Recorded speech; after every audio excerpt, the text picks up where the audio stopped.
12ஆம் வகுப்பு கணிதம் அத்தியாயம் 1 அணிகள் மற்றும் அணிக்கோவையின் பயன்பாடுகள் பயிற்சி 1.2ல் முதல் கணக்கில் 3வது சப்டிவிஷன் ஒரு அணி கொடுத்துருக்காங்க. அந்த அணியை வந்து நம்ம என்ன எடுத்துருக்கோம், ஏன்னு எடுத்துருக்கோம். அந்த அணிக்கு என்ன கேட்டிருக்காங்கன்னா சிற்றணிக்கோவையை பயன்படுத்தி அணித்தரம் காண்கன்னு கேட்டிருக்காங்க. அதனால் நம்ம வழக்கம் போல் இந்த கொடுக்கப்பட்ட அணிக்கு ஏன்ற பேர் எடுத்துக்கலாம். சரியா?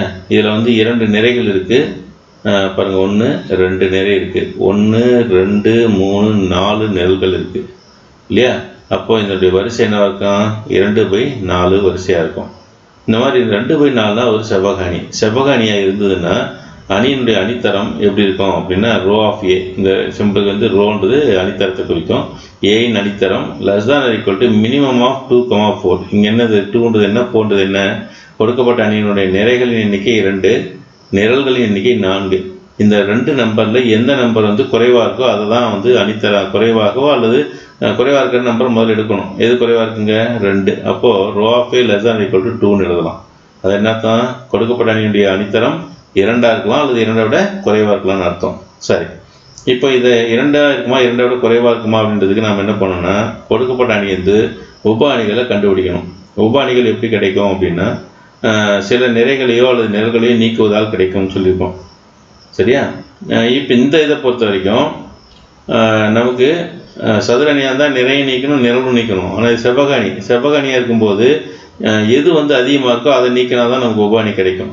இப்போ இங்கே இதில் 2, 4 நிரல்கள் தான் அதிகமாக இருக்குது. அப்போது உப அணி கண்டுபிடிக்கிறதுக்கு நம்ம நிரல்களை தான் என்ன பண்ணணும்? நீக்கணும். சரியா?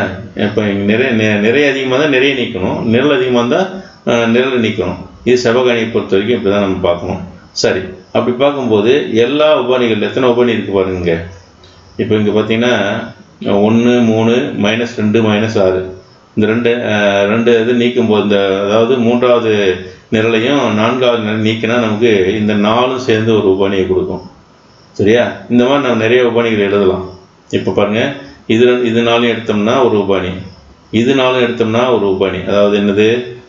முதல் நிரல் 2ஆம் நிரல் எடுத்தால் ஒரு உப அணி, 2ஆம் நிரல் 3ஆம் நிரல் எடுத்தால் ஒரு உப அணி, 3ஆம் நிரல் 4ஆம் நிரல் எடுத்தால் ஒரு உப அணி. இப்படி நம்ம உப அணிகளை கண்டுபிடிச்சிட்டே போயிட்டுருக்கலாம் இதில். சரியா?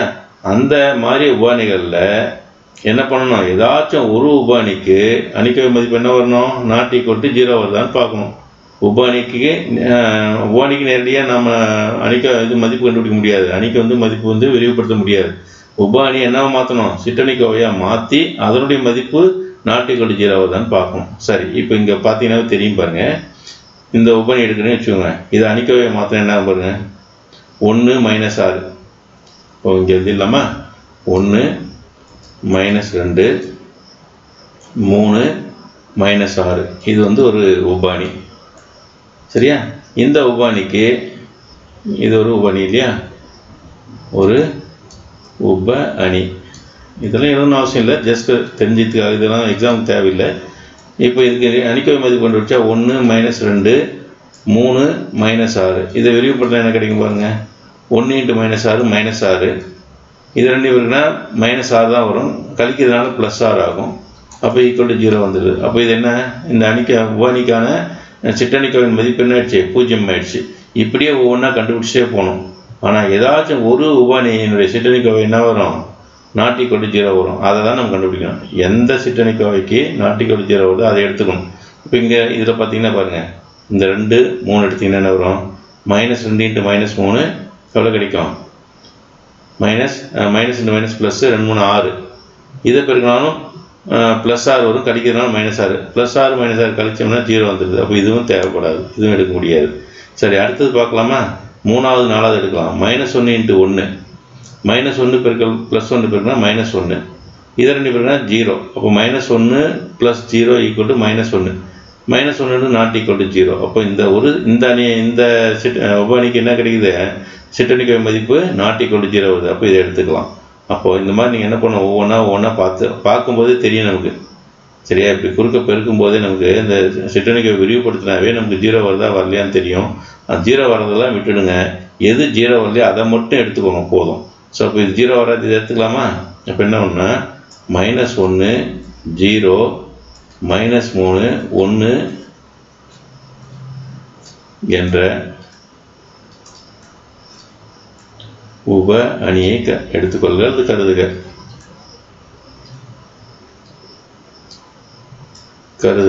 அல்லது எடுத்துக்கொள்க. சரி, இதுக்கு நம்ம இது வரிசை என்னது 2/2. சரி, இதுக்கு சிற்றணிக்கோவை மாற்றலாமா? -1 0 -3 1. நான் ஏற்கனவே சொல்லியிருக்கேன், சிற்றணிக்கோவை என்பது என்ன? உபஅணியினுடைய அணிக்கோவை மதிப்பு பேர் தான் சிற்றணிக்கோவை. சரி, இதை விரிவுபடுத்தலாமா? முதன்மை மூலவட்டத்தில் இருக்கிற உறுப்புகள் -1 1 பெருக்குனா -1, இது 2 பெருக்குனா 0. அது முறைப்படி போட்டால் +0 போட்டுக்கோங்க, -0 போட்டாலும் தப்பு இல்லை. Equal to -1. இந்த -1 எதுக்கு சமம் கிடையாது? 0வுக்கு சமம் கிடையாது. அப்போது ஒரு அணிக்கோவின் மதிப்பு ≠0 வந்ததுன்னா அதனுடைய தரம் என்ன இருக்குங்க? 2ஆக இருக்கும்.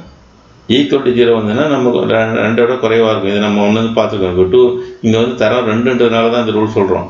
அப்போ அணிக்கோவை மதிப்பு டிட்டர்மினன்ட் A ≠0 அப்படின்னா ஏயின் அணித்தரம் ஈக்குவல் என்னவாக இருக்கும்? 2ஆக இருக்கும். டிட்டர்மினன்ட் A =0 இருந்தால் ஏயினுடைய அணித்தரம் <2ஆக இருக்கும். இந்த கணக்கை பொறுத்த வரைக்கும். ஏன்னா நமக்கு அணித்தரம் 2ஓட குறைவாக இருக்கணும்னு தான் சொன்னதுனால 2ஆக இருக்குமா 2ஓட குறைவாக இருக்குமான்றது தான் நமக்கு இங்கே கணக்கு. இப்போ இந்த இதில் நமக்கு ஒரு 2 வரிசையில் ஒரு உபஅணியை கண்டுபிடிச்சோம், அதனுடைய சிற்றணிக்கோவை கண்டுபிடிச்சோம். அந்த 2 வரிசையில் சிற்றணிக்கோவையினுடைய மதிப்பு ≠0 வந்திருக்குது. அதனால் தரம் என்ன? எந்த ரூல் பயன்படும்? ஃபர்ஸ்ட் ரூல் பயன்படும். ஃபர்ஸ்ட் ரூல் படி therefore கொடுக்கப்பட்ட அணியினுடைய தரம் என்ன? 2ன்னு சொல்லிடலாம். அவ்வளோதான். ஸோ அப்போ இந்த இது நல்லா நோட் பண்ணிக்கோங்க. இதில் நிறைய உபஅணிகள் இருக்கும். அதில் எந்த உபஅணியை நம்ம செலக்ட் பண்ணணும், இதுதான் நம்ம கணக்கு போடும்போது மைண்டில் வச்சு போட வேண்டியது. எந்த உபஅணியை கண்டுபிடிச்சா அணிக்கோவை மதிப்பு ≠0 வருதுன்னு பார்த்தா அதை மட்டும் கண்டுபிடிச்சி எடுத்தால் போதும், எல்லாத்தையும் எடுக்க வேண்டிய அவசியம் கிடையாது. சரியா?